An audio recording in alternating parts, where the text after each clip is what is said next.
Welcome मेरे सभी बेहद प्यारे और अमेजिंग से पावर के बच्चों को। तो कैसे हैं आप सब?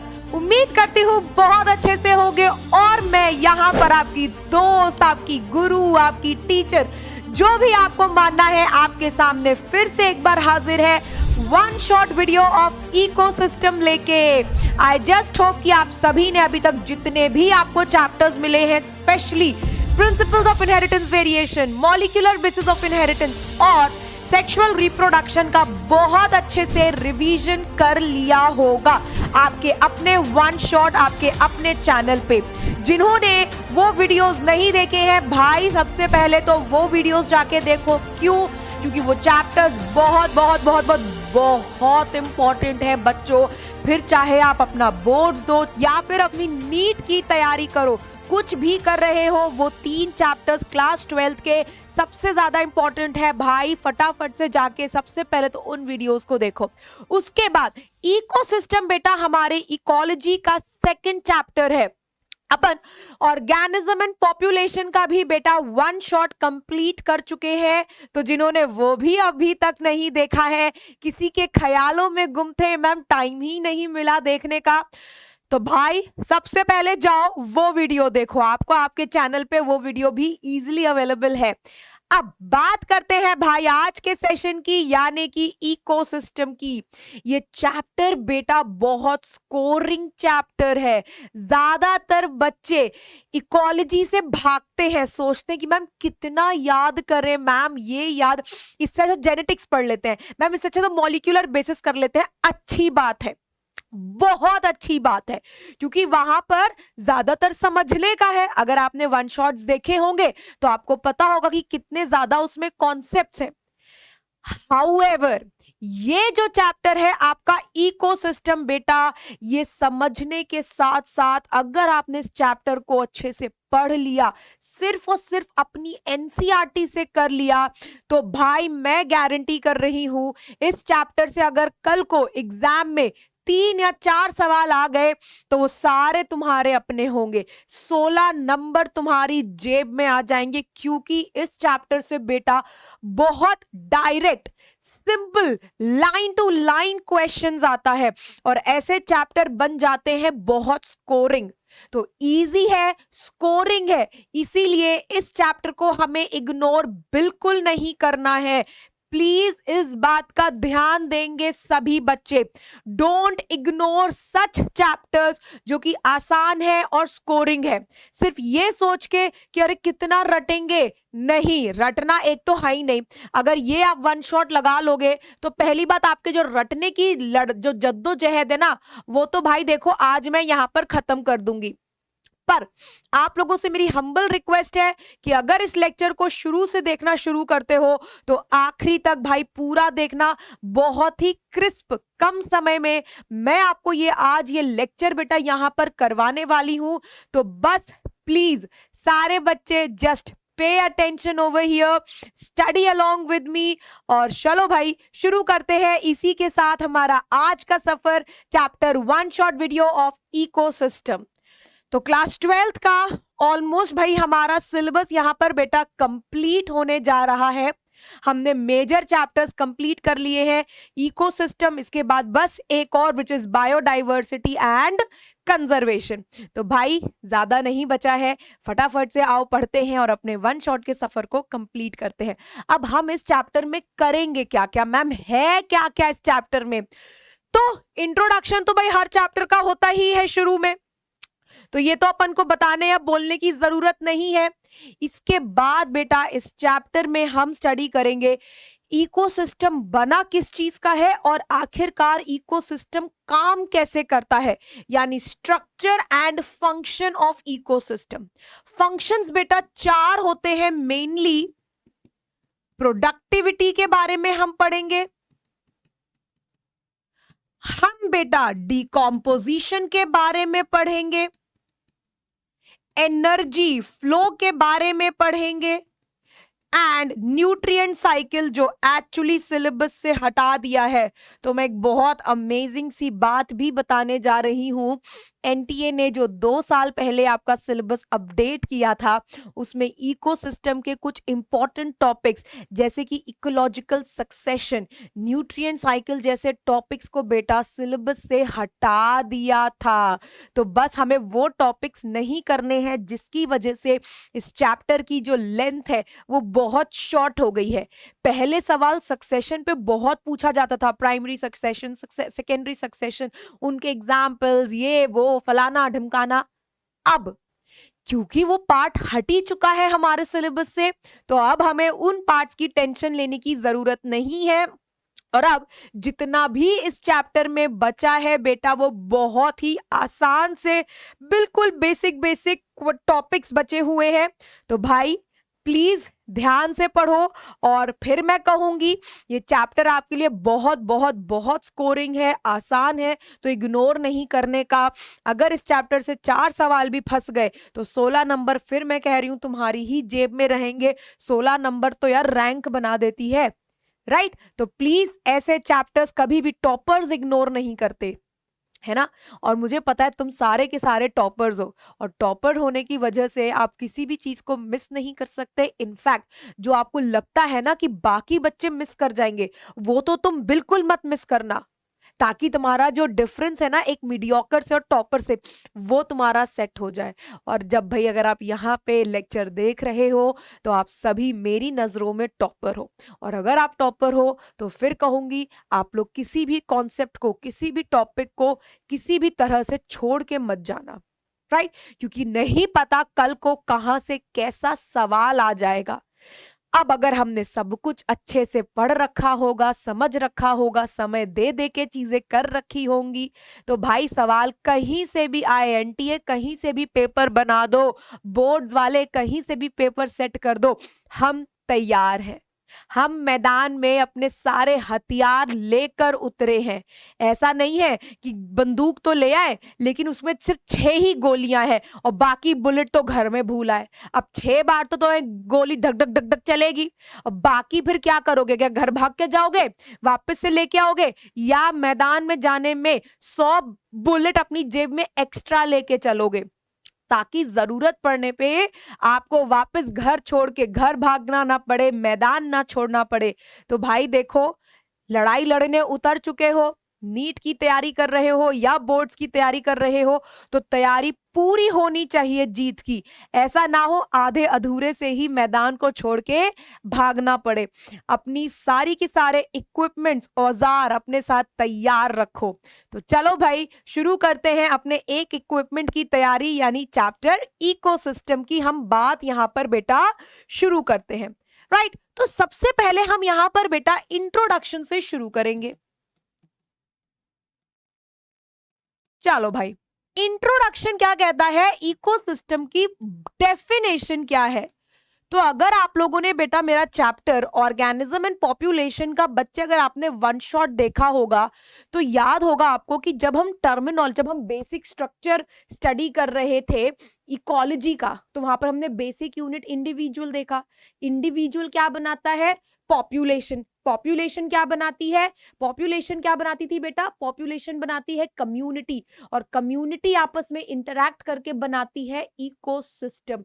तो इकोसिस्टम कुछ नहीं बल्कि बेटा इंटरैक्शन है लिविंग और नॉन लिविंग ऑब्जेक्ट्स के बीच में, right? The term ecosystem was coined by Tansley. तो चलो भाई सबसे पहले हम इसकी डेफिनेशन से शुरुआत करते हैं। तो ecosystem is the interaction between, ये किस किस के बीच का इंटरैक्शन है? बिटवीन बायोटिक एंड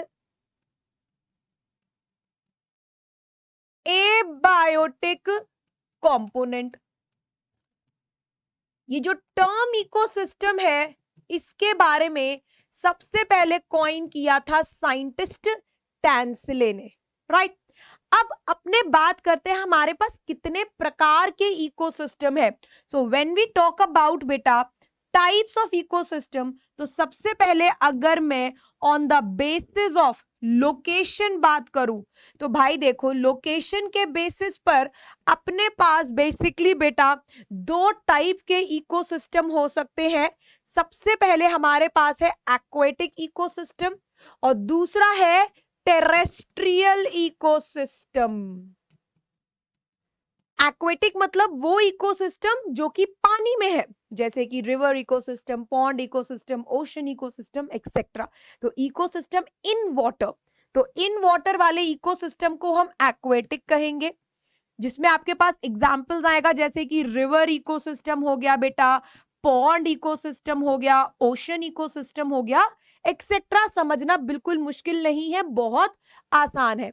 इसके अलावा अगर हम बात करें बेटा तो ऑन लैंड, जैसे ग्रास लैंड, फॉरेस्ट, ये सारे के सारे जो इकोसिस्टम्स है, डेजर्ट, टुंड्रा, ये सारे के सारे बेटा लैंड पर है, जमीन पर है, तो ये टेरेस्ट्रियल इकोसिस्टम कहलाए जाते हैं। Example forest, desert, grassland etcetera, ये अलग अलग हमारे इकोसिस्टम है बेटा जो कि लैंड पर पाए जाते हैं। तो आई होप सबको ये तो समझ में आ गया होगा एक्वेटिक इकोसिस्टम क्या है और टेरेस्ट्रियल इकोसिस्टम क्या है, right.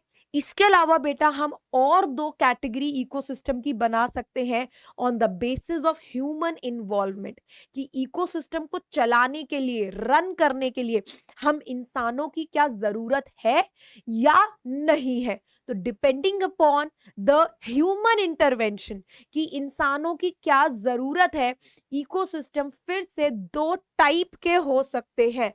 One is natural, another is artificial. Artificial को बेटा हम मैन मेड भी कह सकते हैं, या फिर हम इसे बेटा एंथ्रोपोजेनिक भी कह सकते हैं। क्या क्या कह सकते हैं हम आर्टिफिशियल इकोसिस्टम को? नेचुरल इकोसिस्टम यानी कि वो इकोसिस्टम जो ना तो हम इंसानों ने बनाया है और ना ही इस इकोसिस्टम को चलाने के लिए हम इंसानों की जरूरत है। ये कंप्लीटली भगवान ने बनाया, भगवान ही चला रहा है, भगवान भरोसे ही इकोसिस्टम चल रहा है। जैसे जितने भी मैंने अब तक एग्जांपल्स बताए, forest ecosystem, grassland ecosystem, tree ecosystem, ocean ecosystem, river, क्या तुमने तालाब बनाए? क्या तुमने नदियां बनाई? क्या तुमने जंगल बनाए? क्या तुमने रेगिस्तान बनाया? नहीं, ये सारे के सारे इकोसिस्टम भगवान ने ही क्रिएट किए हैं, नेचुरली प्रेजेंट है और नेचुरली ही चलते हैं। अब अगर हम ऐसे इकोसिस्टम में घुस जाएं, जैसे जंगल में हम घुस गए, हमने पेड़ काटना शुरू कर दिया, हमने हंटिंग शुरू कर दी, तो हम इकोसिस्टम को खराब कर देते हैं, डिस्ट्रॉय कर देते हैं। तो वो इकोसिस्टम जो ह्यूमन इंटरवेंशन की वजह से डैमेज हो जाए, उन्हें कहते हैं नेचुरल इकोसिस्टम। इन शॉर्ट, वो इकोसिस्टम जिनको चलाने के लिए, जिनको रन करने के लिए इंसानों की जरूरत नहीं है। जब जरूरत नहीं है तो उस काम में मत घुसो, राइट, वरना उस काम की तबाही मचा दोगे। ओके, तो नेचुरल इकोसिस्टम क्या हो गया? The ecosystem which is present naturally. For example, जिसमें टेरेस्ट्रियल इकोसिस्टम, एक्वेटिक, ये सारे के सारे अपन ने स्टडी कर लिए।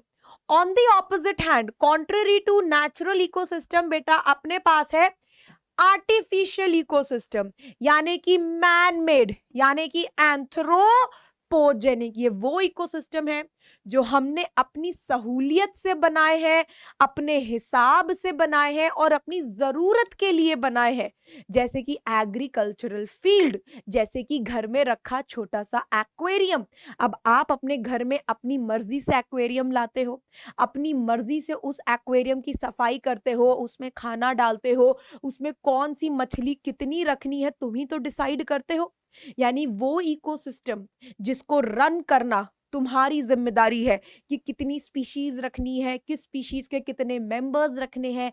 So when it is all decided by man, तो ऐसे इकोसिस्टम को हम क्या कहेंगे? मैन मेड इकोसिस्टम कहेंगे, यानी कि आर्टिफिशियल, यानी कि एंथ्रोपोजेनिक कहेंगे। तो मैन मेड इकोसिस्टम में एग्जांपल जैसे देखो, गार्डन्स, घर में हम अपने गार्डन बना के रखते हैं। अब कौन से पेड़ लगाएंगे, हमें फूलों वाले पेड़ लगाने हैं या हमें उसमें वेजिटेबल्स वाले पौधे लगाने हैं, उसमें हम कौन से ज़्यादा मैन्योर क्या डालेंगे यानी खाद क्या डालेंगे, सारा कुछ हम ही डिसाइड करते हैं। तो such ecosystem are artificial. Crop field यानी कि एग्रीकल्चर, राइट। चलो अब आगे चलते हैं और अपने main part of the chapter पे बेटा आते हैं, यानी अब हम बात करेंगे इकोसिस्टम बना किस चीज का है, यानी कि structural aspect of an ecosystem. तो इकोसिस्टम कैसे बनता है, इन स्पीशीज से, राइट। तो सबसे पहला जो structural aspect of an ecosystem है बेटा, वो होता है स्पीशीज रिचनेस, यानी एक इकोसिस्टम में कितनी ज्यादा प्रजातियां प्रेजेंट हैं, और जितनी ज्यादा प्रजातियां होंगी इकोसिस्टम में बेटा, वो इकोसिस्टम उतना ही स्टेबल, उतना ही ज्यादा हेल्दी माना जाएगा। और दूसरा, स्पीशीज डिस्ट्रीब्यूटेड कैसे है, यानी कौन सी स्पीशीज अपने फंक्शन के बेसिस पे, अपने एक्टिविटीज के बेसिस पे कौन सी पोजीशन को ऑक्यूपाई करेंगी, यानी कि स्पीशीज स्ट्रैटिफिकेशन। तो अगर हम इकोसिस्टम के स्ट्रक्चरल एस्पेक्ट की बेटा बात करें तो अपने पास दो एस्पेक्ट्स हैं। The term structure refers to the various components of an ecosystem, यानी कि इकोसिस्टम बना किस चीज का है। An ecosystem has two major components, ठीक है। तो दो मेजर यहाँ पे हमारे पास कौन कौन से कंपोनेंट है, बायोटिक यानी लिविंग ऑर्गेनिजम्स एंड एबायोटिक यानी कि नॉन लिविंग कंपोनेंट जैसे टेम्परेचर, सॉइल एक्सेट्रा, राइट। अब अगर हमें इकोसिस्टम के डेप्थ में जाके, डिटेल में जाके बेटा अगर हमें स्ट्रक्चरल एस्पेक्ट्स को समझना है तो अभी हम इसकी बात करेंगे, पर उससे पहले जरा एक बार ये चार्ट देख लो। तो इकोसिस्टम के लिविंग कंपोनेंट में कौन कौन आता है, तो इकोसिस्टम के बेटा लिविंग कंपोनेंट में आप हम आते हैं, यानी कि प्लांट्स जिन्हें हम प्रोड्यूसर कहते हैं, जो खुद से अपना भोजन बना सकते हैं। दूसरे कंज्यूमर्स यानी कि हेटेरोट्रॉफ, जो खुद से तो अपना भोजन नहीं बना सकते पर ये प्रोड्यूसर्स पे निर्भर करते हैं डायरेक्टली या इनडायरेक्टली अपने फूड के लिए। तीसरे डीकंपोजर्स, डीकंपोजर्स यानी वो जो कि डेड रिमेन्स को कंप्लीटली डीकंपोज करके, ब्रेक डाउन करके उनको उनके सिंपलेस्ट फॉर्म में बदल दे। नॉन लिविंग में बेटा आते हैं बेटा फिजिकल कंपोनेंट्स जैसे कि टेम्परेचर, लाइट वगैरह एक्सेट्रा, और केमिकल कंपोनेंट्स, राइट। अब चलो भाई आगे चलते हैं और हम बेसिकली जो मैं भी आपको बता रही थी हम उसकी बात करते हैं। तो सबसे पहले हमारे पास, अगर हम इकोसिस्टम के स्ट्रक्चरल एस्पेक्ट की बात कर रहे हैं तो भाई देखो, सबसे पहला था स्पीशीज रिचनेस, यानी कि टोटल नंबर ऑफ। तो यानी कि यहां पर बेटा हम बात करेंगे स्ट्रक्चरल एस्पेक्ट्स की। सबसे पहले हम देखेंगे स्पीशीज रिचनेस, यानी कि इकोसिस्टम कितने अलग अलग टाइप ऑफ बायोटिक कंपोनेंट्स का बना हुआ है। और दूसरा होता है बेटा स्पीशीज स्ट्रैटिफिकेशन, यानी कि हर स्पीशीज ने क्या पोजीशन ऑक्यूपाई की है अपने गिवन इकोसिस्टम में। स्पीशीज स्ट्रैटिफिकेशन, तो स्पीशीज स्ट्रैटिफिकेशन की क्या डेफिनेशन हो जाएगी, it is vertical distribution of species in an ecosystem. अब इसको एक्सप्लेन करने के लिए बेटा मैं एग्जांपल लूंगी फॉरेस्ट इकोसिस्टम का।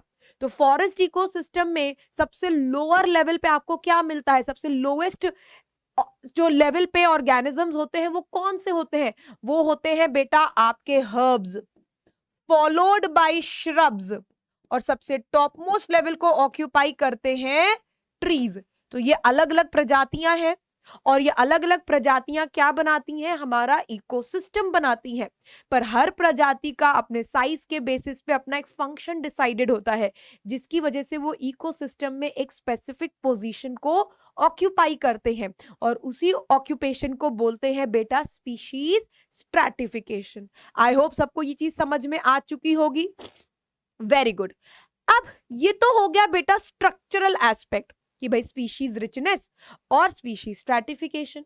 पर अब हम यहां पर बात करेंगे कि भाई एक हेल्दी इकोसिस्टम क्या क्या काम करता है, क्या क्या जरूरी है कि भाई इकोसिस्टम काम करे ताकि वो हेल्थ अपनी मेंटेन करके रखे।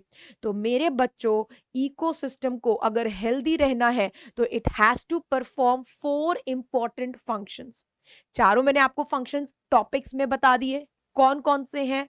सबसे पहला है बेटा प्रोडक्शन, भोजन बनाते रहो, क्योंकि जितने भी लिविंग ऑर्गेनिजम्स हैं उन सबको अगर जिंदा रखना है तो भाई उनका पेट भरना पड़ेगा, यानी प्रोडक्शन ऑफ बायोमास, प्रोडक्टिविटी जिसे कहते हैं। अब इंसान मरेंगे, पेड़ पौधे मरेंगे, जानवर मरेंगे, तो मरने के बाद मरे हुए शरीर का डिकॉम्पोजिशन बहुत जरूरी है, उनका ब्रेकडाउन बहुत जरूरी है ताकि इन्वायरमेंट हमेशा साफ बना रहे। तो घर में, अब तुम एक घर को ले लो, ठीक है, एक तुम घर को अगर एज इकोसिस्टम लोगे तो क्या जरूरी है। बड़ा प्यारा सा मैं आपको यहाँ पर एक एग्जाम्पल दे रही हूं और उम्मीद करती हूं कि सब प्यारे से एग्जाम्पल से मेरी बात को शायद बहुत अच्छे से समझ जाओगे। अब ये घर मान लो, ठीक है, ये घर तुम्हारा एक इकोसिस्टम है। आज मैं एक साइंटिस्ट की तरह फील कर रही हूं कि भाई देखो कितना सही चीज जा रही है। हाउस हमारा एक इकोसिस्टम है, ठीक।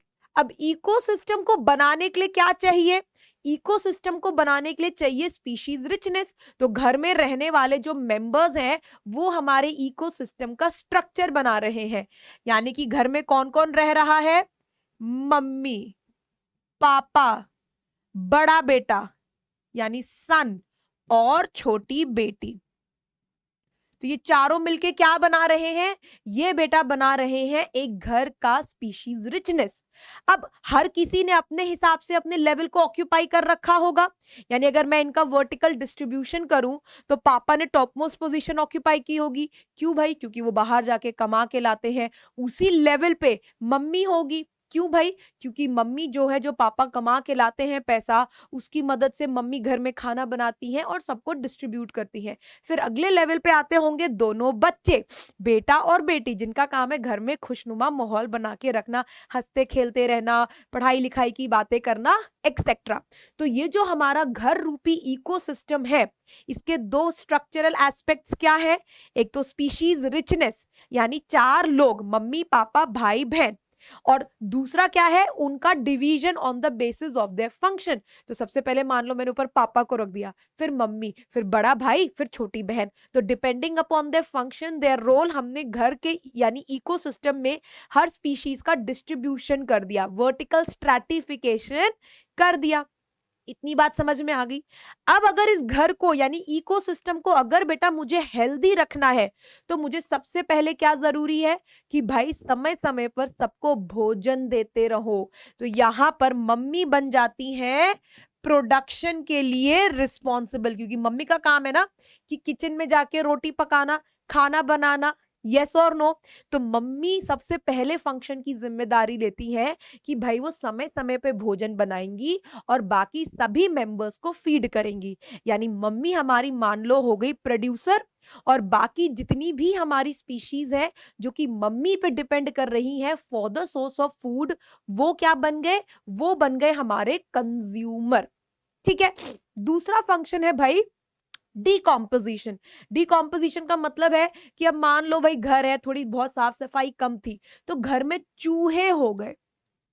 अब मम्मी ने क्या किया, चूहे मार दवाई डाल दी।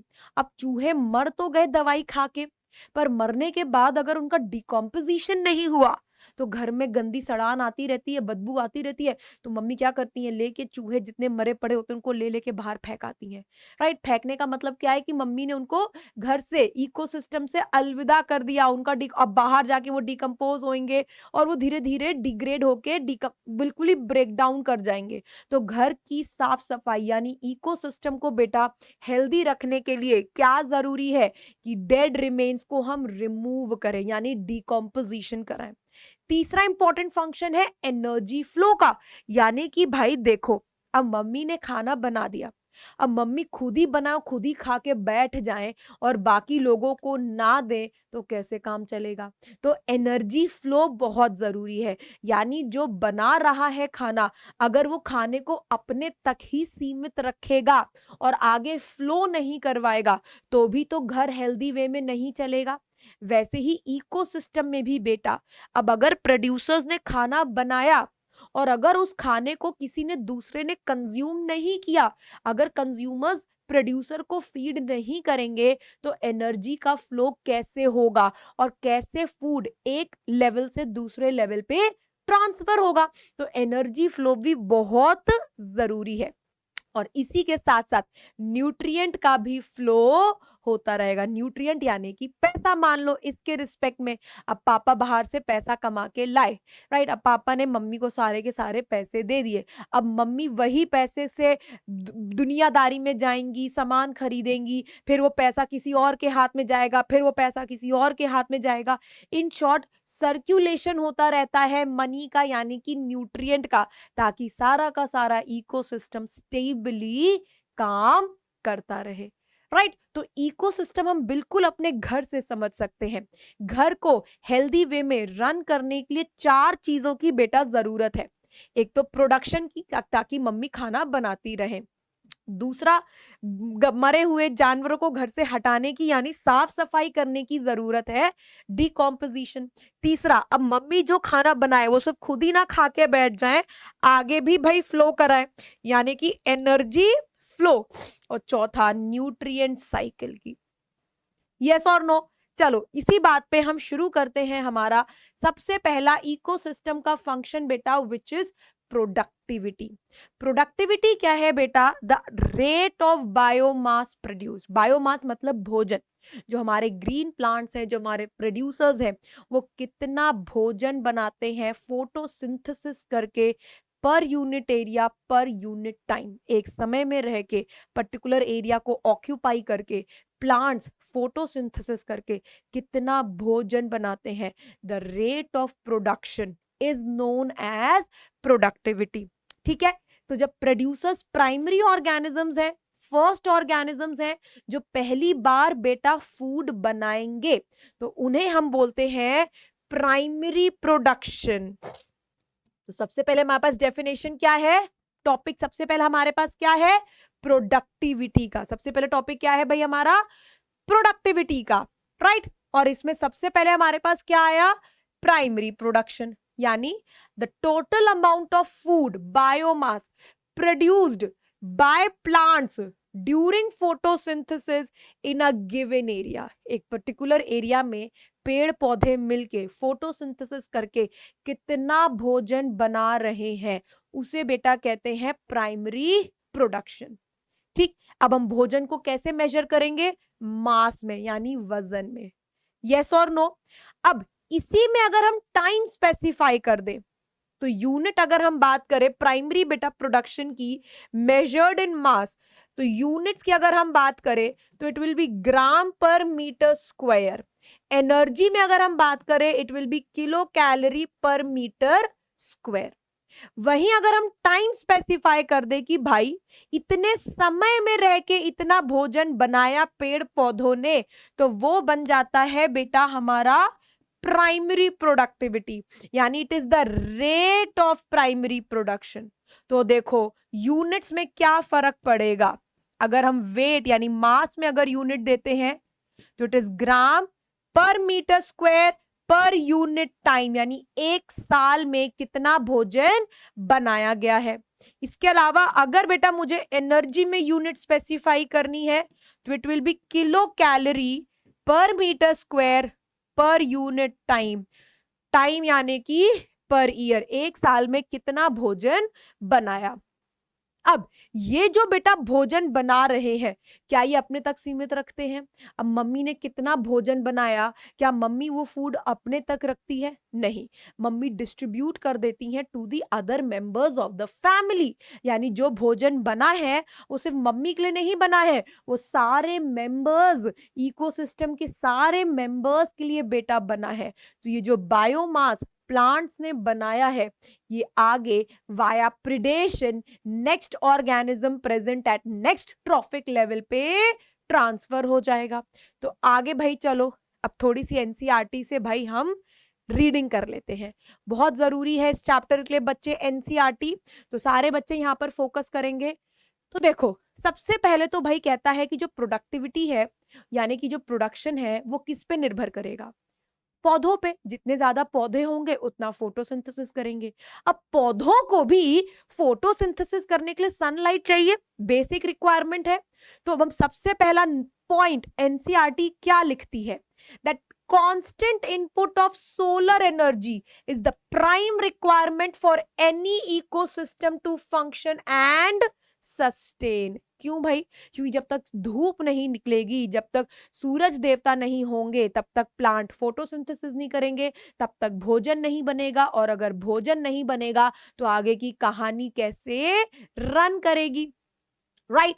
Therefore, primary production is defined as the total amount of food or organic matter produced per unit area over a given period of time by the plants during photosynthesis। इसकी units क्या क्या है, ग्राम पर मीटर स्क्वायर या फिर kilo calorie per metre square. यहां तक हम सब कुछ कर चुके हैं। द रेट ऑफ बायोमास यानी जब हम टाइम स्पेसिफाई कर देते हैं तो उसे कह देते हैं प्रोडक्टिविटी। और देखो फिर कैसे हमारी यूनिट्स में फर्क देखने को आपको मिल चुका है। चलो अब बेटा जो हमारी प्राइमरी प्रोडक्टिविटी है इसे हम दो कंडीशंस में स्टडी कर सकते हैं, यानी there are two types of primary productivity. सबसे पहले जीपीपी यानी ग्रॉस प्राइमरी प्रोडक्टिविटी। ये क्या है बेटा ग्रॉस प्राइमरी प्रोडक्टिविटी? ये टोटल अमाउंट ऑफ फूड है। अब मम्मी ने किचन में 1 किलो भिंडी बनाई, तो जितनी भिंडी बनी घर में दैट इज ग्रॉस। अब सारी की सारी तो मम्मी 1 किलो के 1 किलो तुम्हें नहीं दे देंगी, बेचारी मम्मी खुद भी तो कुछ खाएंगी। तो मान लो 1 किलो भिंडी में से 200 ग्राम मम्मी ने अपने लिए रख ली, तो बाकी मेंबर्स के लिए कितनी बची? 800 ग्राम बची, राइट? तो वैसे ही पेड़ पौधे टोटल जो फूड बनाते हैं that is gross primary productivity, right? उसमें से खुद के लिए भी तो, खुद की एनर्जी के लिए भी तो कुछ फूड रखते होंगे। तो GPP minus R is equal to NPP यानी कि नेट प्राइमरी प्रोडक्टिविटी। तो मम्मी ने जो 1 किलो भिंडी बनाई उसमें से जो 200 ग्राम खुद के लिए रख ली, तो 1 किलो यानी 1000 ग्राम में से अगर 200 ग्राम घटाओगे तो कितना रह गया? 800 ग्राम रह गया। तो that 800 gram is the net primary productivity जो बाकी मेंबर्स के लिए अवेलेबल है टू फीड। तो टोटल कितना भोजन बना? ग्रॉस। बनाने वाले ने खुद के लिए कुछ रख लिया, उसे कहते हैं रेस्पिरेटरी लॉस। अब टोटल में से जब हम आर को सब्ट्रैक्ट करेंगे तो हमारे पास आ जाएगा बेटा नेट प्राइमरी प्रोडक्टिविटी। ये वो टोटल अमाउंट ऑफ फूड है जो बाकी ऑर्गेनिजम्स के लिए अवेलेबल है टू फीड ऑन, राइट? तो it can be divided into two as GPP and NPP. Gross primary productivity of an ecosystem क्या लिखा है? ये टोटल फूड है जो फोटोसिंथेसिस के दौरान बना। इसमें से कंसिडरेबल कुछ अमाउंट जीपीपी का खुद प्लांट यूटिलाइज कर लेते हैं अपनी खुद की नीड्स के लिए यानी रेस्पिरेशन के लिए। तो अब जब हम जीपीपी में से आर घटाएंगे तो हमें क्या मिल जाएगा? हमें मिल जाएगा एनपीपी। और ये एनपीपी अवेलेबल है बेटा फॉर कंज्यूमर्स। ये किसके लिए अवेलेबल है? ये अवेलेबल होता है बेटा कंज्यूमर्स के लिए फीड करने के लिए, right? So net primary productivity क्या है? ये दी अवेलेबल बायोमास है फॉर द हेटेरोट्रॉफ्स यानी कि कंज्यूमर। आई होप यहां तक समझ में आ गया होगा। कंज्यूमर यानी कि हर्बीवोर्स और डीकॉम्पोजर्स दोनों इसमें आ जाते हैं। अब हर्बीवोर जैसे मान लो ये मेरी बेटा घास है, इसने फोटोसिंथेसिस किया, इसने भोजन बनाया, कुछ भोजन इसने खुद ग्रहण कर लिया, रह गया एनपीपी। तो एनपीपी मान लो किसके पास गया? बकरी के पास गया। तो बकरी ने इस जीपीपी का क्या रिसीव किया? एनपीपी। अब बकरी को शेर ने खा लिया, तो शेर को क्या मिलेगा? क्या पूरी की पूरी एनपीपी चली जाएगी शेर के पास? नहीं भाई, अब ये कंज्यूमर यानी जो ये बकरी है, जो ये हर्बीवोर है, जिसको एनपीपी मिला, ये भी तो अपने लिए कुछ रखेगी, यस और नो? तो अब ये भी तो अपना कुछ रेस्पिरेटरी लॉस करेगी। उसके बाद अब कंज्यूमर लेवल पे जो भी फूड आया है, अब वो कंज्यूमर खुद के लिए भी तो कुछ भोजन यूज करेगा, उसमें से अगर हम उसको भी सब्ट्रैक्ट कर देते हैं तो जो बचता है वो है सेकेंडरी प्रोडक्टिविटी, और इस शेर को एनपीपी का सेकेंडरी प्रोडक्टिविटी मिलेगी। राइट, यस और नो? जैसे मान लो मम्मी ने 1000 ग्राम सब्जी बनाई, 200 खुद के लिए रख ली, यानी एनपीपी कितनी है? 800। अब 800 बेटे को मिल गई। अब बेटा 800 में से उसने क्या किया? 200 खुद रख लिया और बचा हुआ अपनी बहन को दे दिया। पापा गए हुए थे काम पे, पापा घर पे नहीं है अभी।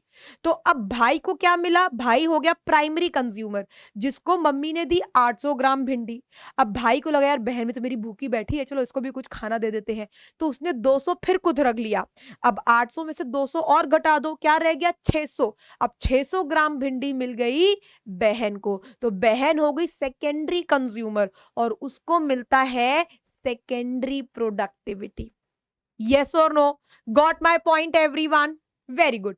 So, secondary productivity is defined as the rate of biomass produced at consumer level. I hope यहां तक सभी को बात क्लियर हो चुकी होगी। अब सवाल आता है कि पेड़ पौधे कितना भोजन बनाएंगे, यानी प्राइमरी प्रोडक्टिविटी किन किन फैक्टर्स पे डिपेंड करती है। तो देखो, प्राइमरी प्रोडक्टिविटी बेटा बेसिकली 2 फैक्टर्स पे डिपेंड करती है। पहला, धूप कितनी है, ऑब्वियस अमाउंट ऑफ सनलाइट, जितनी ज्यादा लाइट होगी उतना ज्यादा फोटोसिंथेसिस होगा। साथ साथ में प्लांट को भी तो न्यूट्रिएंट्स चाहिए, तो मिट्टी में कितने ज्यादा न्यूट्रिएंट्स है, कितना अच्छा प्लांट एब्जॉर्ब कर रहा है न्यूट्रिएंट। तो 2 पैरामीटर्स पे बेटा अमाउंट ऑफ प्रोडक्शन डिपेंड करता है। एक तो भाई धूप कितनी दे रहे हैं, यानी फोटोसिंथेटिक कैपेसिटी कितनी है प्लांट की, और दूसरा उसको हम न्यूट्रिएंट्स कितने दे रहे हैं, यानी अवेलेबिलिटी ऑफ न्यूट्रिएंट। अब अगर न्यूट्रिएंट भी ज्यादा है, लाइट भी अच्छी है, प्लांट भी गुड क्वालिटी का है, तो भर भर के भोजन बनेगा। राइट, और अगर मान लो लाइट की कमी है, जैसे ओशंस में क्या होता है? ओशंस में बेटा लाइट पुअर है, राइट, और न्यूट्रिएंट्स की भी पुअर अवेलेबिलिटी है।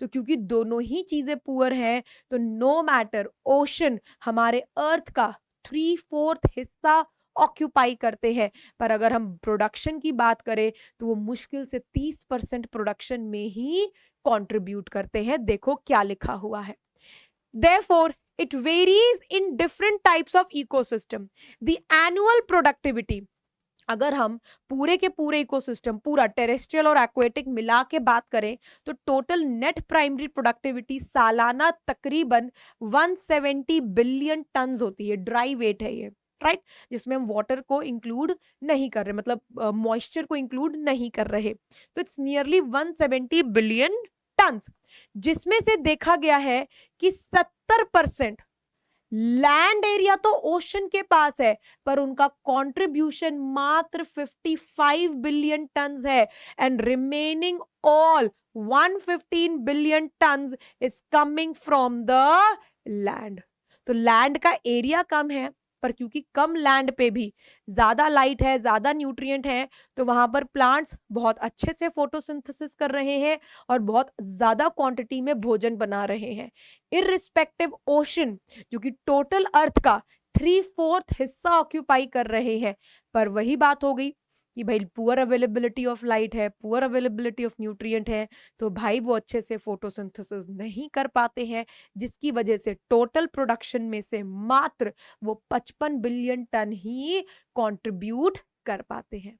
तो इतना आपको बेटा as productivity which is the first function of ecosystem के लिए बेटा याद रखना है। अब हम आगे चलते हैं towards the next important functional aspect of ecosystem which is decomposition. तो ये सारा हम कर चुके हैं, यस और नो? चलो भाई आगे चलते हैं हम।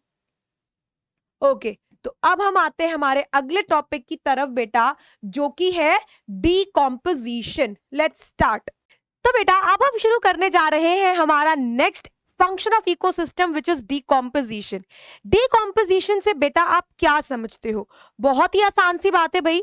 डिकॉम्पोजिशन का बेटा मतलब होता है break down of complex substance into their simplest form.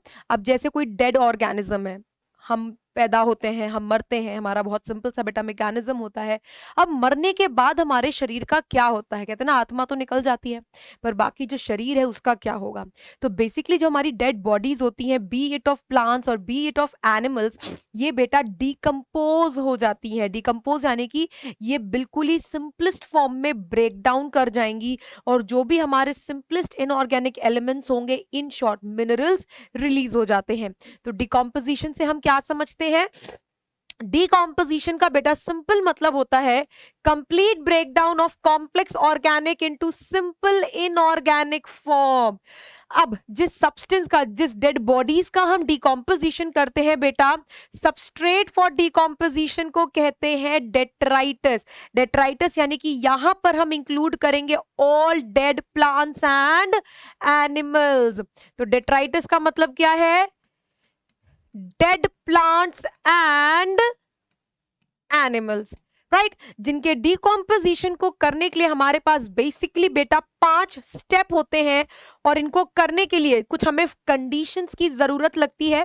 Conditions पे हम आगे बात करेंगे, पर सबसे पहले यहां पर हम बच्चे बात करते हैं स्टेप्स ऑफ डिकॉम्पोजिशन। वैसे मैं आपको बता दूं, ये सारे के सारे स्टेप्स साइमल्टेनियसली ऑपरेट होते हैं। ऐसा नहीं है कि पहले पहला स्टेप कंप्लीट होगा, फिर ही दूसरा, फिर ही तीसरा, नहीं। हमने अपनी सहूलियत के लिए, अपनी स्टडी के लिए बेटा हमने क्या किया है? डिकॉम्पोजिशन को 5 स्टेप्स में बांट दिया है, जिस fragmentation, leaching, catabolism, humification and mineralisation. पर अगर रियलिटी में देखोगे तो all the steps are occurring simultaneously. पूरा का पूरा डिकॉम्पोजिशन एक साथ होता है, सारे के सारे स्टेप्स एक साथ ही ऑपरेट होते हैं। ये बहुत इंपॉर्टेंट लाइन है, प्लीज बच्चों इस लाइन पे जरूर आप फोकस करना, राइट? अब उसके बाद बेटा फ्रैगमेंटेशन का मतलब होता है इनिशियल, शुरुआती break down of complex organic substance into simple organic, है ना? कॉम्प्लेक्स ऑर्गेनिक का हम सिंपल ऑर्गेनिक में अगर ब्रेक डाउन कराते हैं तो इस स्टेप को बेटा बोलते हैं फ्रैगमेंटेशन। इस काम को करने के लिए जो हमें ऑर्गेनिजम्स की जरूरत लगती है वो होते हैं बेटा डेट्राइटिवोर्स। जैसे कि फॉर एग्जाम्पल हमारे अपने अर्थवॉर्म, जिनको हम कहते हैं फ्रेंड्स ऑफ फार्मर्स। क्यों हम अर्थवॉर्म को बेटा फ्रेंड्स ऑफ फार्मर्स कहते हैं? अब जरा इसकी कहानी को समझने के लिए हमें पूरे के पूरे फ्रैगमेंटेशन यानी इनिशियल स्टेप ऑफ डिकॉम्पोजिशन को समझना होगा। और यहां पे मैं आपको बेटा ये पूरा मैकेनिज्म ऑफ डिकॉम्पोजिशन एक प्यारे से डायग्राम के साथ समझाऊंगी। तो देखो, मान लो बेटा ये मेरी मिट्टी है, this is soil, right? Soil पे क्या वो होता है, सेटल डाउन होगा। अब जितनी भी डेड बॉडीज हैं, dead remains of both plant and animal, सारा का सारा यहाँ मिट्टी में बेटा अक्यूमुलेट हो जाएगा। यस और no?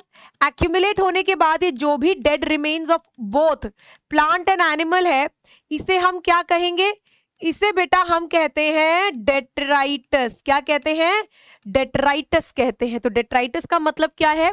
Dead remains of plant and animal. अब मिट्टी में ही बेटा अर्थवॉर्म भी रहते हैं। अर्थवॉर्म समझते हो ना? ये देखो, ये हमारे अर्थवॉर्म है, राइट? जिनके पास खूब सारे पेयर ऑफ जॉइंटेड लेग्स होते हैं। तो मान लो ये है बेटा मेरा अर्थवॉर्म, जिसे हम और क्या कह सकते हैं? जिसे बेटा हम कह सकते हैं फ्रेंड ऑफ फार्मर। ये किसानों के दोस्त माने जाते हैं। क्या माने जाते हैं ये भाई साहब? ये भाई साहब माने जाते हैं किसानों के दोस्त, सखा। क्यों? क्योंकि बेटा ये मिट्टी में रह के डेट्राइटस का इनिशियल, डेट्राइटस पे फीड करते हैं। ये जो अर्थवॉर्म है इस डेड ऑर्गेनिक मैटर पे फीड करेंगे, इंटरनल डाइजेशन करेंगे और कॉम्प्लेक्स ऑर्गेनिक सब्सटेंस को सिंपल ऑर्गेनिक फॉर्म में कन्वर्ट कर देंगे। इसके अलावा बेटा ये सॉइल एरेशन भी अच्छी करते हैं, यानी मिट्टी को हवादार भी बनाते हैं। जितनी ज्यादा मिट्टी में हवा होगी, जितनी ज्यादा मिट्टी में न्यूट्रिएंट्स होंगे, उतनी ही ज्यादा मिट्टी फलेगी, फूलेगी और किसान किसान के लिए अच्छी होगी।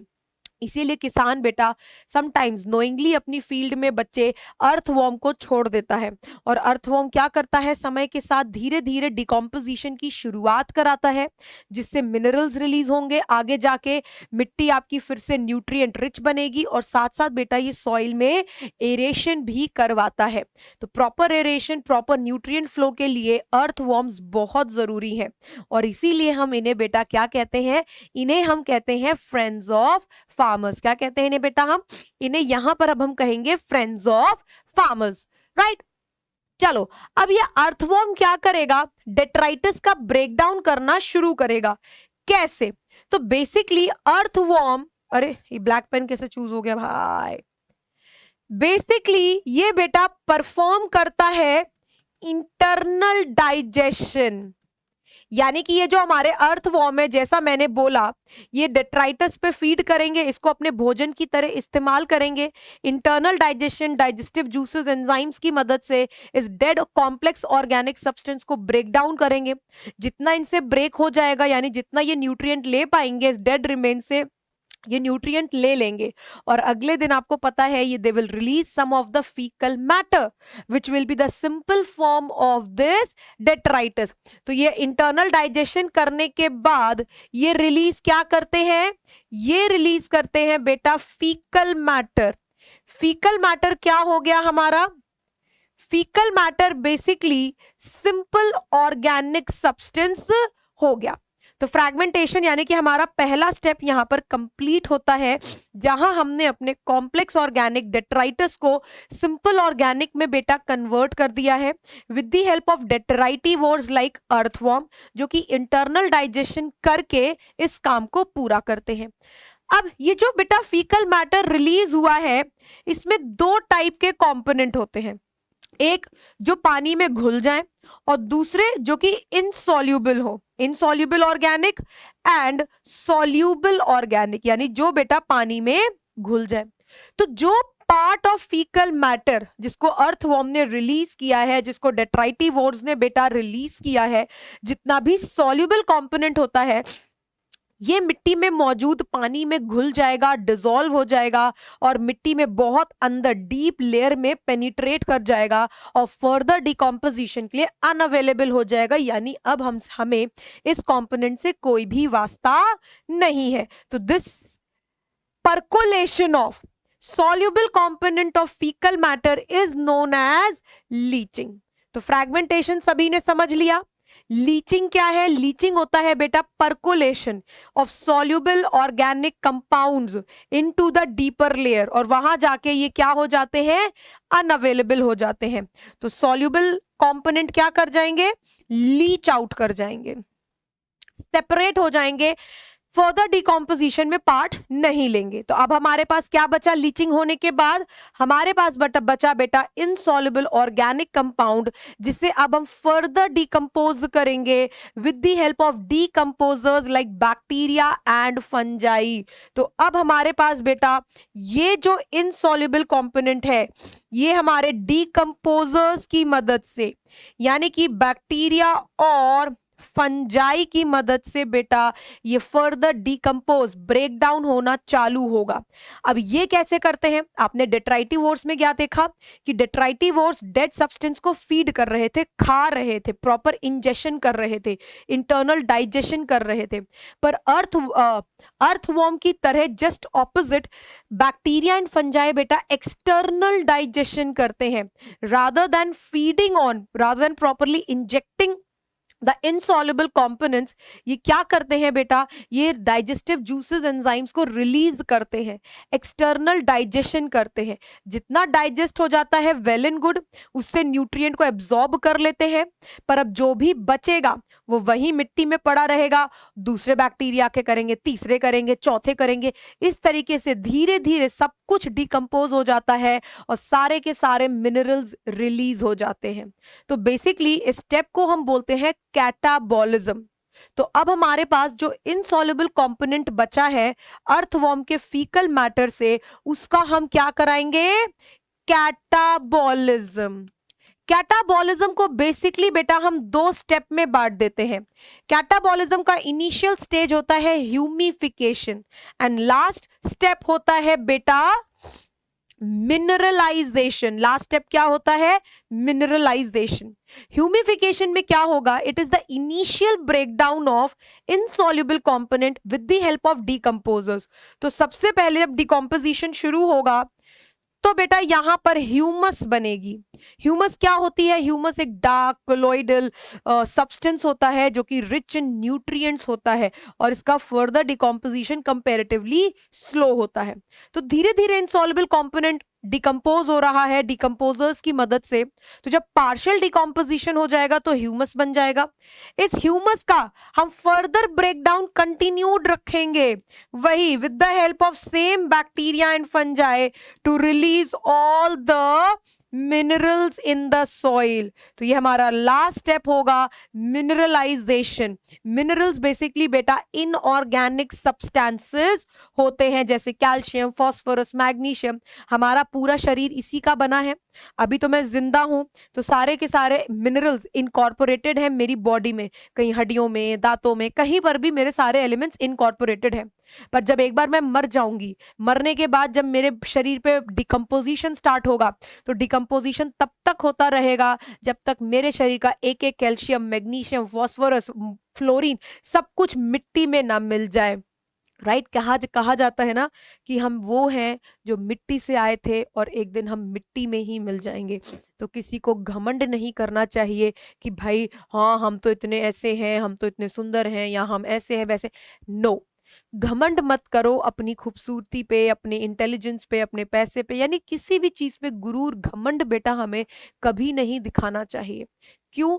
क्योंकि ये शरीर जो है ना, कहते हैं नश्वर है, यानी कि एक दिन ही खत्म हो जाएगा शरीर। आज मैं अपनी शरीर पे ही, अपनी सुंदरता पे, अपनी इंटेलिजेंस पे अगर मैं बहुत ज्यादा घमंड दिखाऊंगी, क्या पता कल को सड़क पे चल रही हूँ एक्सीडेंट हो जाए, I am nowhere in the world then. इसलिए कभी भी आपको जो चीज भगवान ने दी है उसका शुक्रिया अदा बस करना चाहिए, कभी भी घमंड नहीं दिखाना चाहिए। क्यों? क्योंकि जो आपको जिस फॉर्म में मिला है, यानी कैल्शियम, मैग्नीशियम, फास्फोरस जो भी आपको मिला है, एक दिन सब कुछ आपसे सूत समेत वापस उसी फॉर्म में ले लिया जाएगा। हम मिट्टी से बने थे, एक दिन हम मिट्टी में ही मिल जाएंगे। तो इस शरीर पे घमंड करने का फायदा क्या है जो एक्चुअली तुमको टेम्परेरीली मिला है। अब तुम कहोगे कि मैडम आप तो प्रवचन दे रहे हो, पर ये प्रवचन नहीं है बेटा।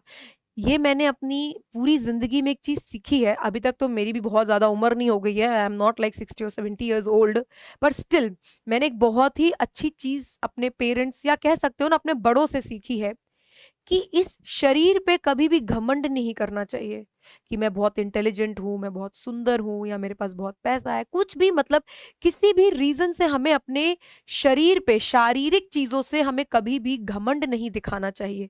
क्यों? क्योंकि ये सारा का सारा टेम्परेरीली हमको मिला है। जैसे कि मान लो तुम एक दिन के लिए कोई गाड़ी रॉयल्स रॉयस किराए पे ले आओ, राइट? अब तुम एक दिन के उस गाड़ी को रेंट पे लायो ना, वो गाड़ी तुम्हारी अपनी हमेशा के लिए तो हो नहीं गई। अब तुम एक दिन के लिए बड़ी घमंड चौड़ मार रहे हो और पूरी सड़क पे 100 की स्पीड से गाड़ी को 200 की स्पीड से भगा रहे हो, पूरी दुनिया को दिखा रहे हो, क्या फायदा?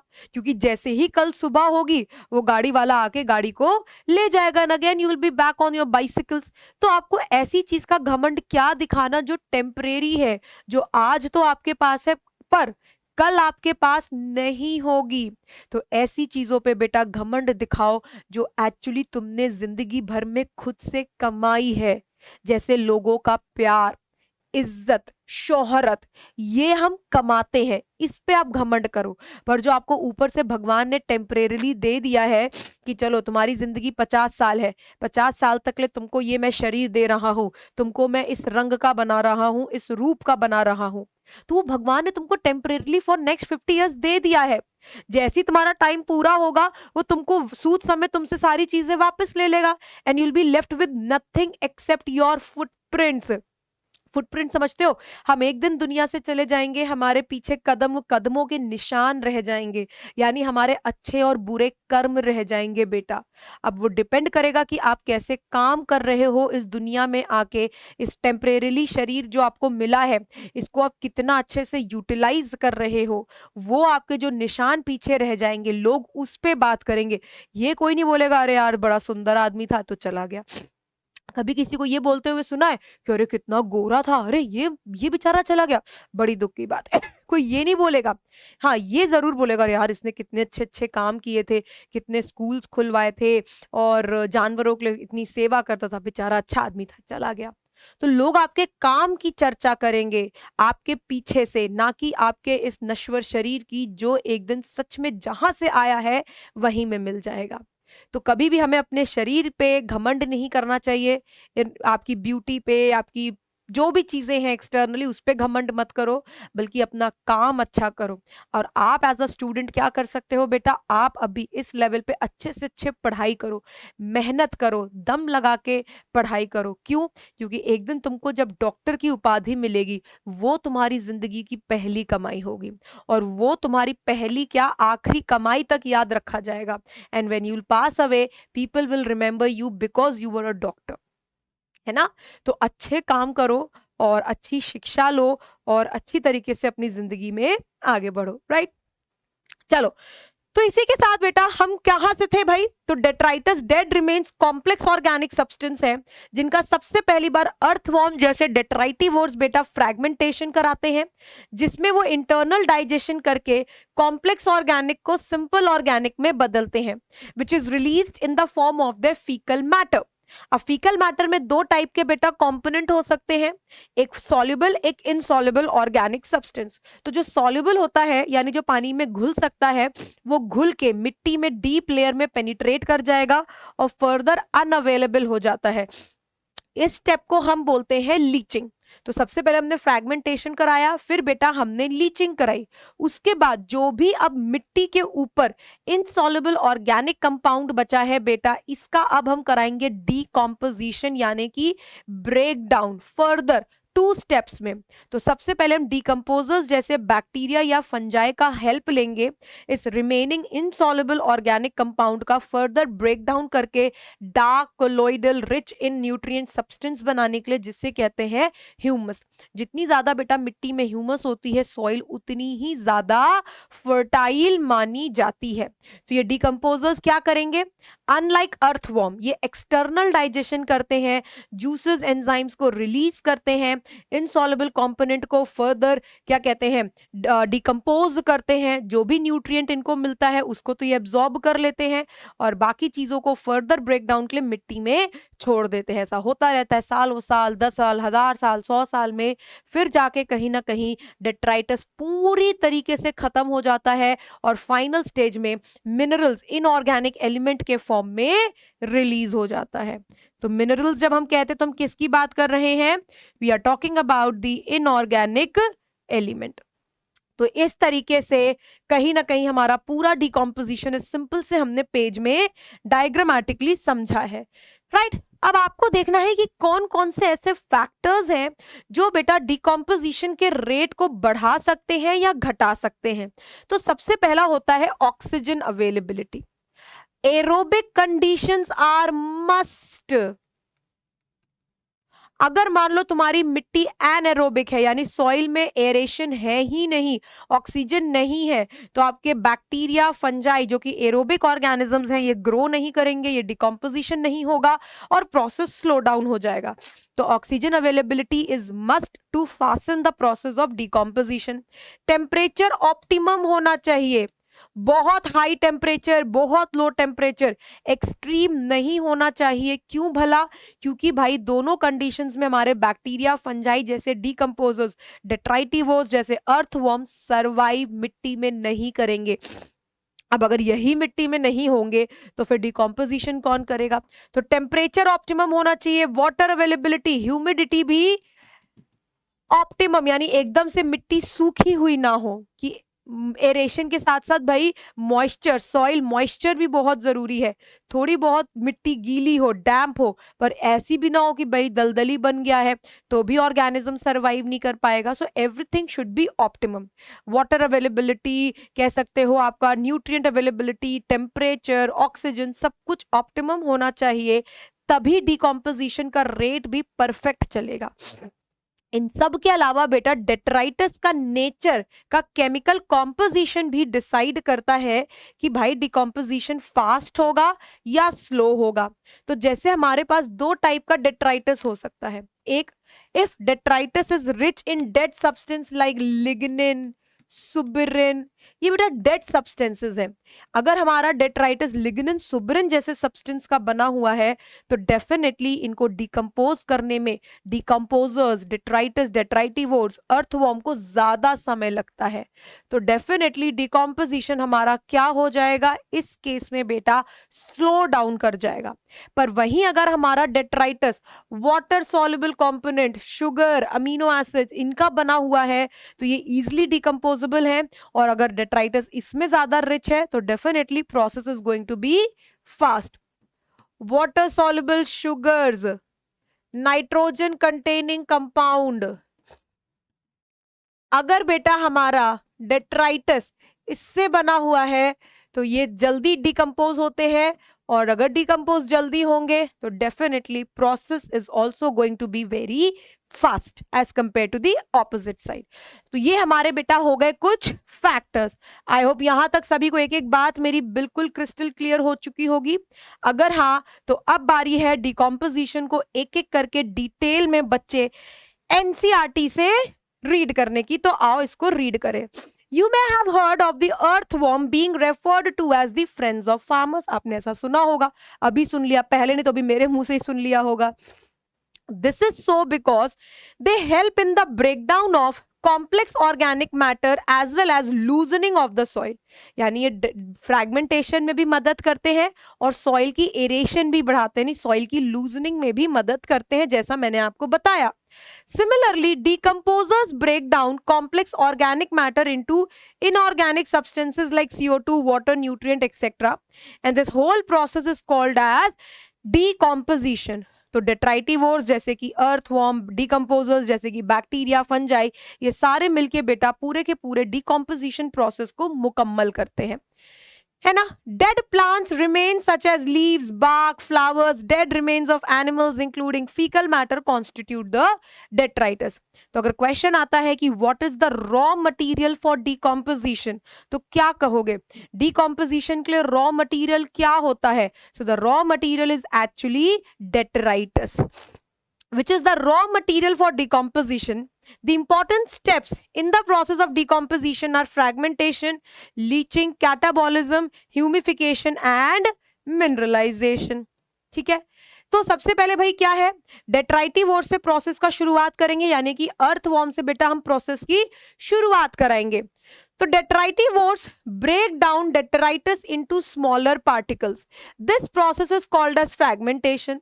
Bye the process of leaching, जैसे ही लीचिंग होगी, जो हमारा वाटर सॉल्युबल इनऑर्गेनिक न्यूट्रिएंट्स है मेरे बच्चे, they go down into the soil horizon and gets unavailable. तो मैंने क्या बताया, फ्रैगमेंटेशन के बाद मेरे बच्चे अगला स्टेप क्या होता है, लीचिंग का, जहां पे water insoluble component, water soluble component मिट्टी में घुल के डीपर लेयर में पेनिट्रेट कर जाता है और फर्दर अनअवेलेबल हो जाता है।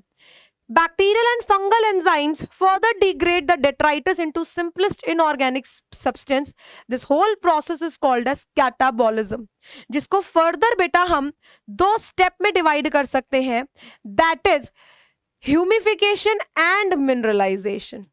राइट, याद रखना है कि ये सारे के सारे जो स्टेप्स है डिकम्पोजिशन के, ये बेटा साइमल्टेनियसली ऑपरेट होते हैं। जैसा मैंने आपको बहुत शुरू में बोला, हम भले ही अपनी कन्वीनियंस के लिए, अपनी पढ़ाई के लिए पूरे के पूरे बेटा प्रोसेस ऑफ डिकम्पोजिशन को 5 स्टेप में डिवाइड करते हैं, but the fact is all the 5 steps are operating simultaneously. तो कैटाबॉलिज्म में सबसे पहले क्या बनता है, humus. Humification leads Humification leads to the formation of dark colored amorphous colloidal substance called humus, जिसका further degradation decomposition काफी ज्यादा slow होता है. Being colloidal in nature, it is a very good reservoir of nutrient. एक एक बात बेटा मैंने आपको बोली, समझाई, लिखवाई. The humus is further degraded by some microbes, in fact the same microbes, to release minerals, and this last step is known as mineralization. तो आई होप सभी को यहां तक मेरी एक एक बात 100% क्लियर हो चुकी होगी. डिकम्पोजिशन इज, अब यहाँ पे देखो सारे के सारे फैक्टर्स लिखे हैं. तो decomposition is largely N oxygen requiring process, यानी कि ये एरोबिक कंडीशन में ही अच्छे से होगा. अगर मान लो एनारोबिक कंडीशन है तो डेफिनेटली डिकम्पोजिशन का रेट स्लो डाउन कर जाएगा.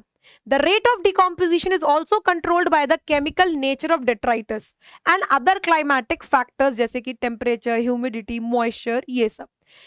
In a particular climatic condition, decomposition rate slow हो जाएगा. कब? अगर detritus, lignin, chitin, suberin जैसे dead substances का ज्यादा बना हुआ होगा, और fast हो जाएगा अगर detritus बना हुआ होगा nitrogen containing compound, water soluble substances like sugar से, जैसा मैंने आपको लिखवाया. इसके अलावा क्लाइमेटिक फैक्टर्स जैसे कि टेम्परेचर, सॉइल में मॉइस्चर बिल्कुल ऑप्टिमम होना चाहिए, ना बहुत ज्यादा ना ही बहुत कम.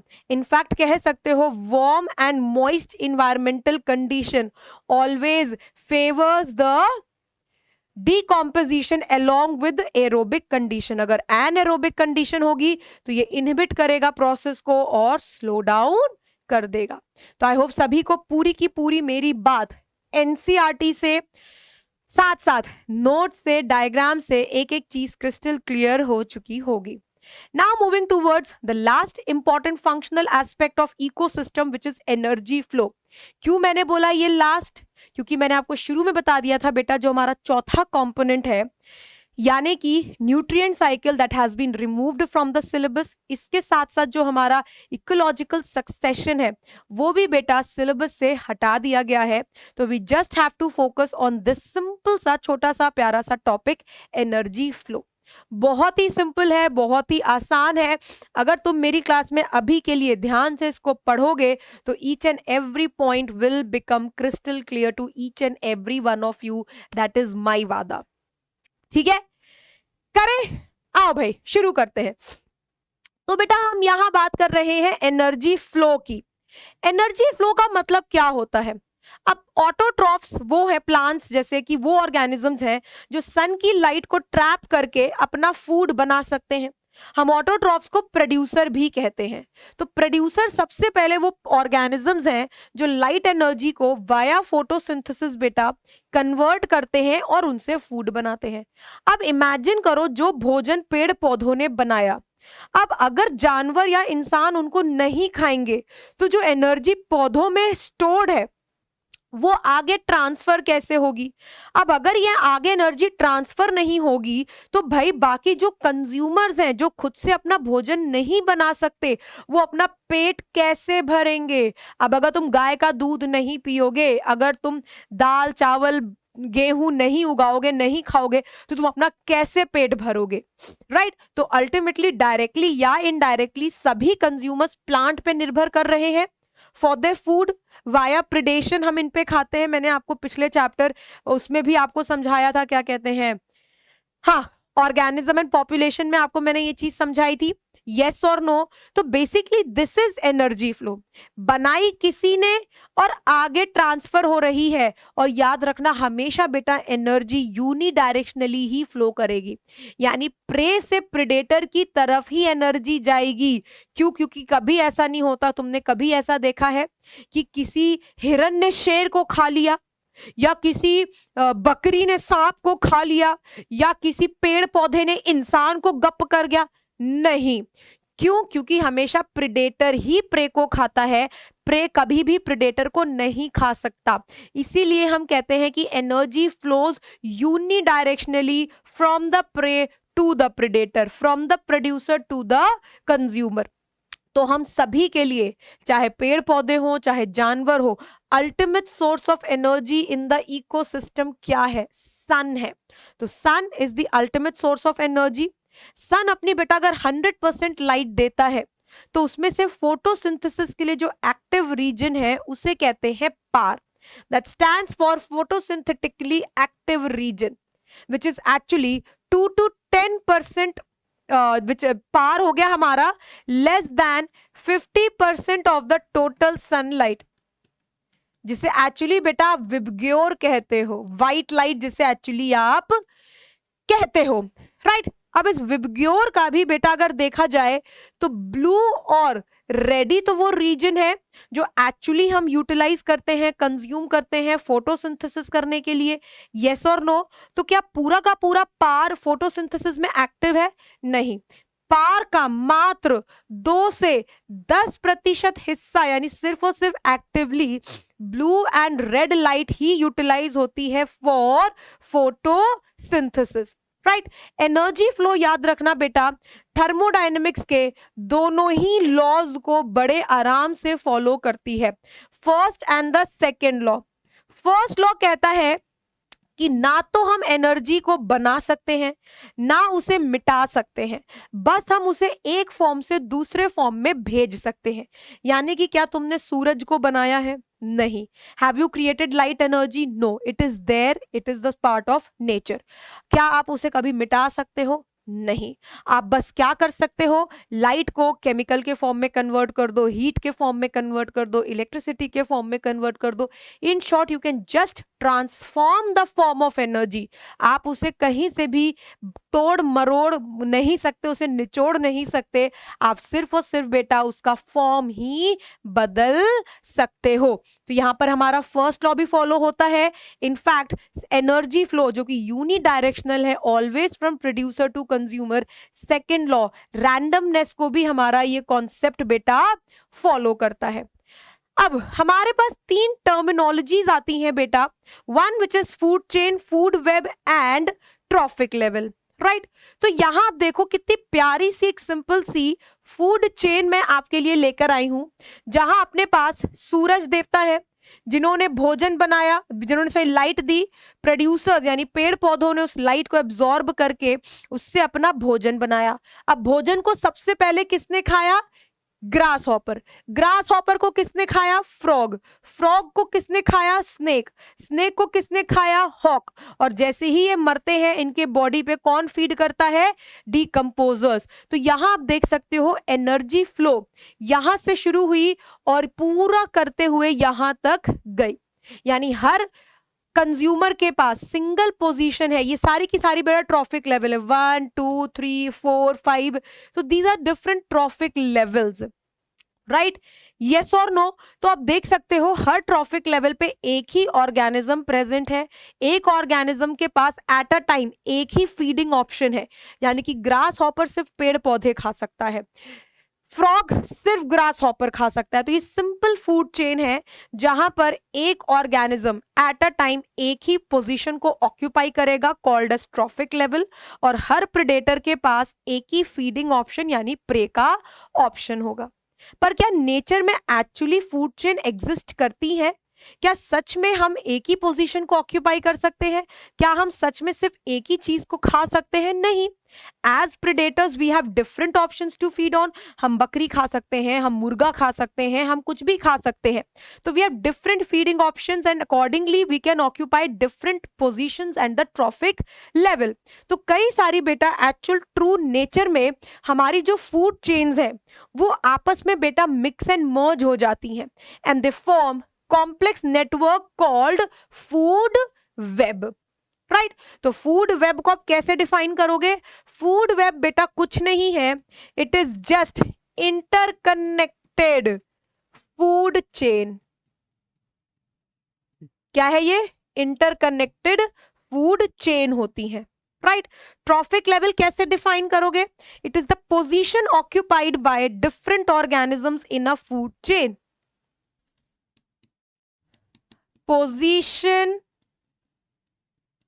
occupied by different organisms in a food chain according to prey predator relationship। ठीक है भाई, according to prey predator relationship. ठीक है भाई, और फूड चेन तो आप समझ ही गए, सिंपल कनेक्शंस ऑफ ऑर्गेनिज्म, वही depending upon prey predator relationship. Okay. Food chain when trophic levels are linked on the basis of nutritional role, वही prey predator relationship के basis पे interconnected trophic levels बेटा एक food chain बनाती हैं। हमेशा energy का फ्लो यूनिडायरेक्शनल होगा।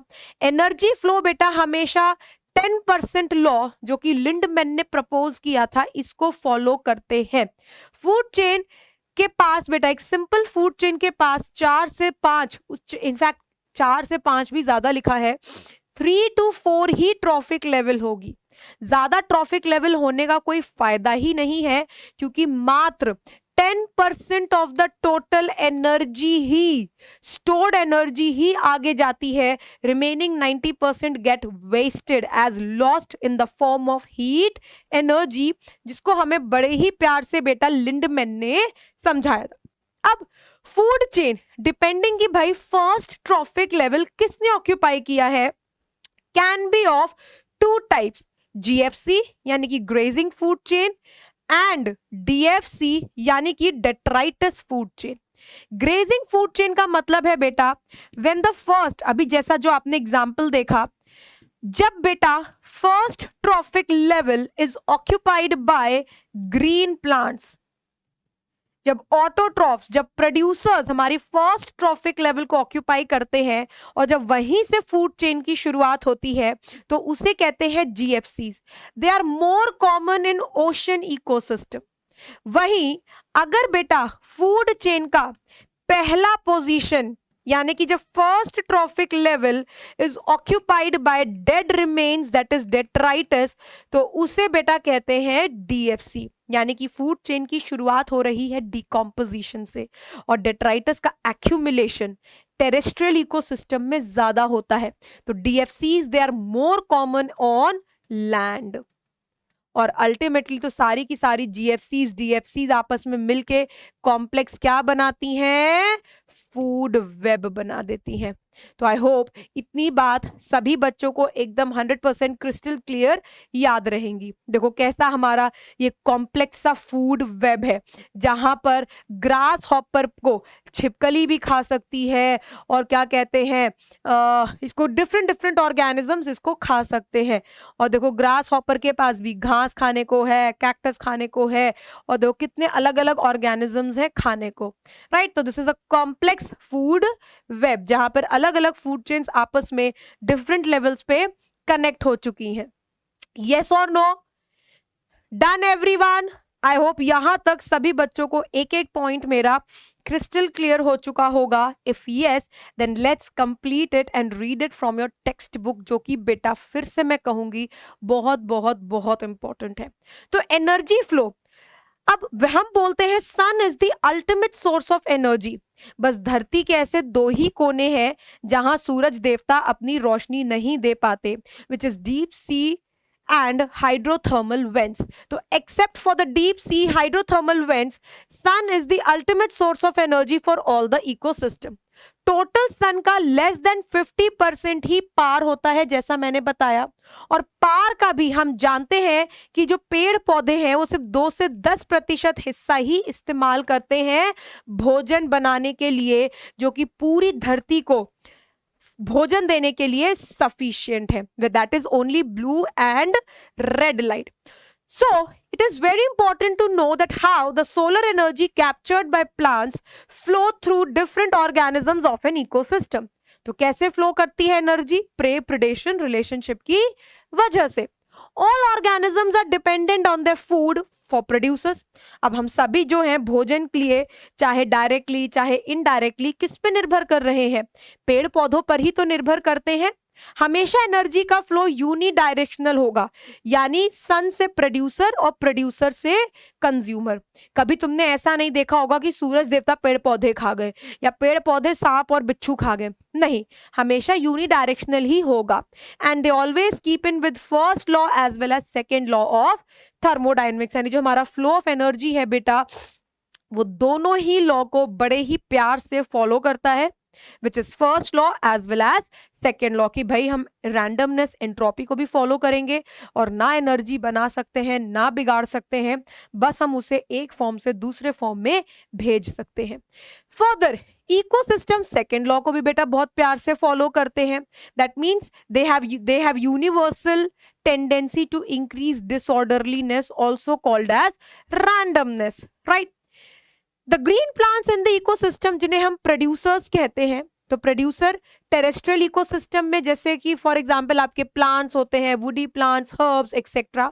वहीं अगर हम एक्वेटिक इकोसिस्टम में माने तो ज्यादातर प्रोड्यूसर्स क्या होते हैं, algae, phytoplanktons and few higher plants like vallisneria, hydrilla etcetera, right. अब आपने कॉन्सेप्ट पढ़ा है फूड चेन और फूड वेब्स का, that exist in the nature. अगर मान लो food chain starting from the plants, food chain or rather webs are formed such that an animal feeds on a plant or an another animal and in turn food for another। यानी कि वही चीज है भाई कि जो हमारी food chain है या जो हमारी फूड वेब है वो बनी कैसे है, कॉन्सेप्ट ऑफ प्रे प्रेडेशन से। कोई किसी को खाएगा फिर वो आगे किसी को खाएगा। अब जैसे पेड़ पौधों को बकरी खा गई, बकरी को हाथी खा गया, हाथी को शेर खा गया, शेर को चीता खा गया। इन शॉर्ट कहने का ये मतलब है कि हम एक चेन में बंधे हुए हैं, कोई ना किसी को खा ही रहा है, राइट। द चेन और the web is formed because of this interdependency. तभी तो एक चेन या फिर वेब बन जाती है, क्योंकि हम भोजन के लिए सभी एक दूसरे पे निर्भर करते हैं। अब death of an organism is the beginning of detritus food chain. Otherwise हमारे पास दूसरी टाइप की जो फूड चेन है बेटा, वो कौन सी होती है, एक सेकेंड, वो हमारी होती है ग्रेजिंग फूड चेन, राइट। यहां पर देख सकते हो आप सिंपल सी फूड चेन बेटा बनी हुई है जिससे हम जीएफसी कहेंगे। क्यों? क्योंकि this is first occupied by grass, right. ये सारी की सारी सिंपल सी एनसीईआरटी है, ये सब आप लोग रीड कर सकते हो। और अब हम आगे चलते हैं and we are going to move towards the next simple सा topic which is okay, wait ये सब तो हम कर ही चुके हैं। ओके, तो now we are coming towards the last topic which is बेटा इकोलॉजिकल पिरामिड्स, जिन्हें तो बेटा हम एल्टोनियन पिरामिड्स भी कहते हैं। क्यों? Because it was discovered by scientist Elton. Pyramids का मतलब क्या है? Diagrammatic representation of certain parameters. और यहां पर हम इकोलॉजी की बात कर रहे हैं, तो यहां हम बनाएंगे बेटा इकोलॉजिकल पिरामिड्स, जैसे कि एनर्जी पे, बायोमास पे और नंबर पे। सबसे पहले हमारा आता है पिरामिड ऑफ एनर्जी, जो कि हमेशा सीधा रहेगा विदाउट एनी एक्सेप्शन, क्योंकि हमेशा हम बिटवीन टू ट्रॉफिक लेवल क्या अप्लाई करते हैं, 10% लॉ अप्लाई करते हैं। और अपराइट कहने का मतलब है कि पिरामिड ऐसा बनाओ कि जो हमारा बेस है वो बेटा ब्रॉडर हो, और जैसे ही हम ऊपर जाते जाएं तो हमारा जो एपिक्स है यानी जो टॉप है वो बेटा नैरो होता जाए। करेक्ट? तो यहां पर क्या है आप देख सकते हो, amount of light, amount of energy, हर ये first trophic level, second, third और फोर्थ। आप देख सकते हो कि पहले ट्रॉफिक लेवल पे पेड़ पौधों के पास 10,000 जूल एनर्जी थी, ऊपर जाते जाते मात्र 10 जूल बची। हम सिर्फ 10% of the total trophic level की एनर्जी ही नेक्स्ट में भेजते हैं, बाकी 90% का लॉस हो जाता है, according to 10% law given by Lindeman. तो pyramid of energy without any exception हमेशा बेटा of a food chain upright ही होगा, फिर चाहे हम किसी भी इकोसिस्टम की चर्चा करें। Now, moving towards the another, which is pyramid of biomass. Biomass का मतलब होता है amount of food. Her trophic level पे कितना भोजन ऑर्गेनिक मैटर पाया जा रहा है, right? So the amount of food or the amount of organic matter present at each trophic level को बेटा यहां पर अगर हम डायग्रामेटिकली रिप्रेजेंट करते हैं तो उसे कहते हैं पिरामिड ऑफ बायोमास, जो कि यूजुअली हमेशा अपराइट होगा। जब से आप देख सकते हो ग्रासलैंड इकोसिस्टम में प्रोड्यूसर की क्वांटिटी सबसे ज्यादा है, सबसे ज्यादा भोजन बनाएगा, मान लो 10,000 किलो। फिर हर्बीवोर ने भोजन बनाया थोड़ा सा कम, आगे कम। तो यूजुअली जो हमारा पिरामिड है वो स्ट्रेट आ रहा है, यानी बेस ब्रॉड, ऊपर जाते जाते हम नैरो होते जा रहे हैं। पर स्पेशली अगर हम एक्वेटिक, जैसे कि अगर हम बेटा पॉन्ड इकोसिस्टम की बात करें, तो यहां पर जो हमारा पिरामिड ऑफ बायोमास है, आप देख सकते हो कितना प्यारा डायग्राम बना हुआ है, इन्वर्टेड होता है। इन्वर्टेड यानी कि amount of food generated by producers. यहां पर बेटा प्रोड्यूसर्स कौन होते हैं? Phytoplanktons is less than the amount of food produced by zooplanktons. तो जूप्लैंक्टन पर जनरेशन फाइटोप्लैंक्टन से बेटा ज्यादा भोजन बनाते हैं, जिसकी वजह से ये इन्वर्टेड पिरामिड बन जाता है। ये आपको याद रखना होगा, इस पे सच में बहुत सारे क्वेश्चंस आते हैं। Last but not the least is pyramid of number. यहां पर हम बात करेंगे total number of individuals present at each trophic level.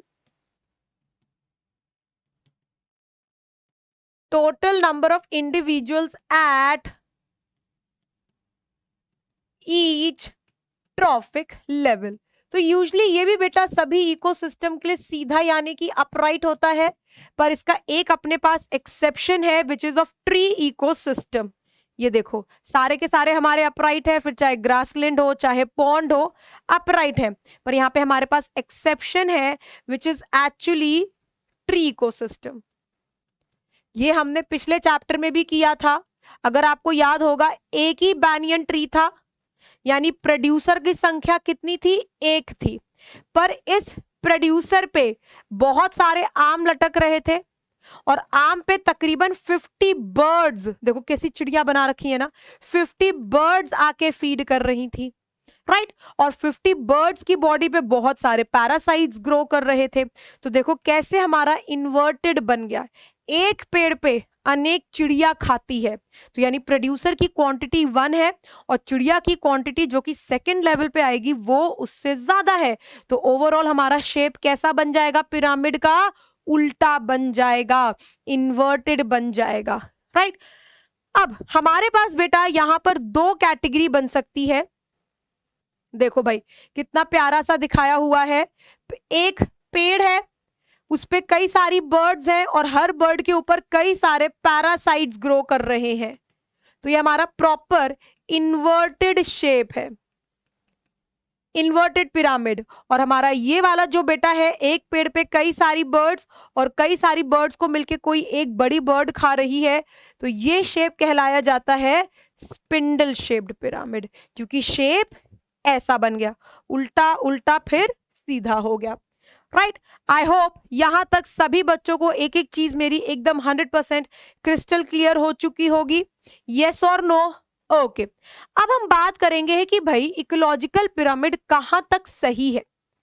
हमने बेटा तीनों फॉर्मेट्स ऑफ पिरामिड देख लिए, पर आपको यह जानना है कि ये पिरामिड क्या हर जगह एप्लीकेबल है या इसकी कुछ लिमिटेशंस है, यानी इसमें कुछ कमियां हैं। तो देखो इसमें कमियां हैं। सबसे पहला, पिरामिड का कॉन्सेप्ट सिर्फ और सिर्फ ग्रेजिंग फूड चेन के लिए एप्लीकेबल है। अरे भाई पहली बात तो नेचर में फूड चेन होती नहीं है, फूड वेब होती है। और चलो अगर हम फूड चेन के लिए बना रहे हैं तो व्हाट अबाउट डीएफसी? हमारे टेरेस्ट्रियल इकोसिस्टम में तो सबसे ज्यादा डेट्राइटस फूड चेन की ही डोमिनेंस है। क्यों? क्योंकि पिरामिड में हम कभी भी डेट्राइटस को या फिर सैप्रोफाइट्स को, डिकम्पोजर्स को जगह नहीं देते। So this is only applicable for food chain, that too only GFCs. इनमें फूड चेन का कॉन्सेप्ट है, यानी कि एट अ टाइम एक ऑर्गेनिज्म एक ही ट्रॉफिक लेवल को ऑक्यूपाई कर सकता है, जो कि एक्चुअल नेचर में सच बात नहीं है। नेचर में तो फूड वेब एग्जिस्ट करती है। वही देखो, food chain but not for food web. तो ये एक्चुअली 3 पॉइंट के फॉर्म में लिख दिया है। This is just a single point explained in 3 different formats, right? Yes और नो? तो क्या सभी बच्चों को यहां तक एक एक चीज 100% क्रिस्टल क्लियर हो चुकी है? तो इसी के साथ बेटा हमारा पिछला चैप्टर कंप्लीट होता है। अब मैं आपको एक बहुत इंपॉर्टेंट इंफॉर्मेशन देने जा रही हूं। आपके सामने आप देख सकते हो एक क्यूआर कोड है। ये जो बेटा क्यूआर कोड है, आप इसको स्कैन करिए और हमारे अपने पावर बैच के व्हाट्सएप ग्रुप को ज्वाइन करिए, जहां आपको मैं बॉटनी से रिलेटेड कई सारे अमेजिंग क्वेश्चंस दूंगी। आपके कॉन्सेप्ट्स बिल्कुल सिंपल लेस देन 1 मिनट में सॉल्व करूंगी। एंड आपको इस बैच में, इस ग्रुप में, सॉरी व्हाट्सएप ग्रुप में आपको बहुत सारी अमेजिंग इंफॉर्मेशन भी मिलेगी। तो देर किस बात की है, फटाफट से इस कोड को स्कैन करो और हमारे साथ व्हाट्सएप ग्रुप पे जुड़ो। देखो पहली बार कुछ नया मौका मिला है, तो नई चीज को बेटा कभी छोड़ना नहीं चाहिए।